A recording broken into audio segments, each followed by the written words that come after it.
Hi everyone. This video is going to be an overview of the lower body flexibility portion for this week. So the first one up is a supine pigeon pose.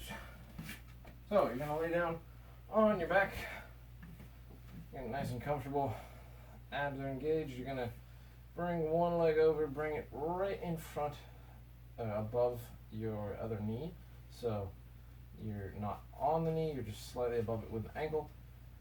Make sure your glutes engaged, and then you're just going to gently lower that leg down till you find that place where you feel tension in your groin and the top of your hip.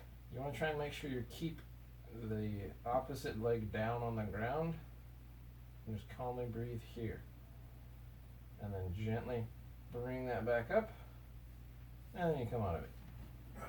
The next up is a wall squat groin stretch. So you're going to need a bare space on the wall, approximately 3 feet wide, give or take how wide you can get your feet. Easiest way I found to get on the wall is to lay down on your side with your legs extended. We want our hips to be about 3 to 6 inches away from the wall. You're going to take your top leg, bring that up, let your hips fall down, and then bring your bottom leg up. That'll get you nice and set up for this. I need to scooch over some so I can be in the right position. Then from here, you're going to bring your legs down so your toes are pointed up to the ceiling, and then gently walk them out. I like to go toes and then heels till you find that point and you feel pretty intense groin stretch all the way up. You're going to take your hands and then just gently apply weight to your knees, to the inside of your thigh, outwards. You want to keep your pelvis on the ground, your low back, and just comfortably breathe. Now, you want to try and make sure your feet are not up here, because then you're not going to get quite as good of a stretch. You want to make sure your shins are at least parallel to the ground, if not slightly below that. I think that's about everything for that stretch. When you're done, I like to take hands on the outside of the knees, bring my knees together, just because that groin stretch can be kind of intense.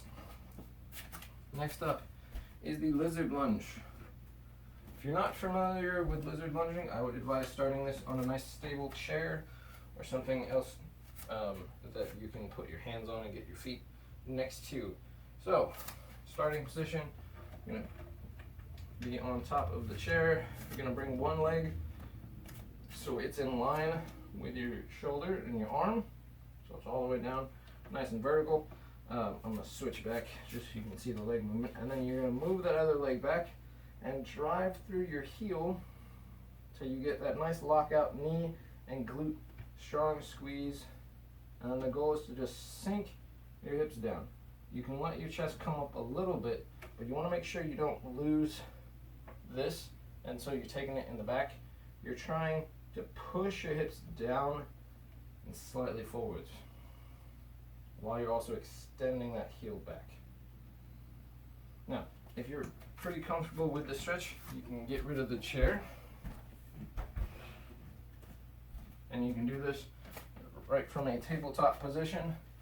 So tabletop, step that leg forwards, and then you gently walk that leg back, again driving through the heel, finding that glute squeeze, and you can just hold here and gently sink your hips down. Again, the important thing to focus on, either version you're doing, keeping the squeeze on that back leg and trying to drive through your heel. Otherwise, you're going to put too much pressure on the front of your hip. Next up is the wall calf stretch. So, you're going to go to a wall and then slightly squat onto the leg you're going to stand on. The other leg extends forwards. You put your heel about 3 to 5 inches away from the wall again, just like the wall squat. And then you're going to extend the leg, squeeze the glute, drive your hips forwards, and then if you need to, you can come up on your toes to really get yourself pushed in close to the wall. That's what's going to get you that nice calf stretch. Should be feeling that in the upper part of your calf. And then if you want to, you can kind of hinge forward slightly, get a little bit of hamstring stretch while you're doing this. It's a little hard to do this on a wall. If you have a stair, you can do this quite effectively. Or you can just try and push your hips forwards to get that nice calf stretch. Either way, goal is to get the heel nice and close, foot up high, feel that calf stretch. Last up is the hip hinge. So you're gonna tighten your core, squeeze the glutes, push your hips backwards, and the goal is to keep your head away from the ground. So you're actively pulling back. You're gonna feel that big, strong hamstring stretch. Just let your arms relax down. Make sure you're still holding belly button pulled up to the spine, getting that slight tuck with the rib cage,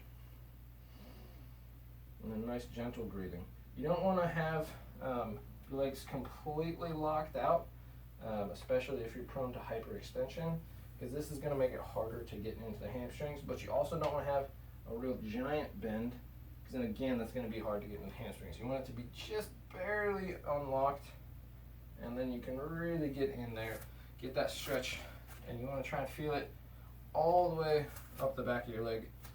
While you're doing all of these, they're all about 30-second holds. The wall squat one you can hold for longer if you want to. It's a nice, good stretch to get a lot of parts of your body. I would advise trying to really focus on your breathing while you're doing all of these. Really getting that deep inhale and that deep exhale to tighten your core, because that'll make all of these stretches a little bit more effective. So have fun with those and try to relax.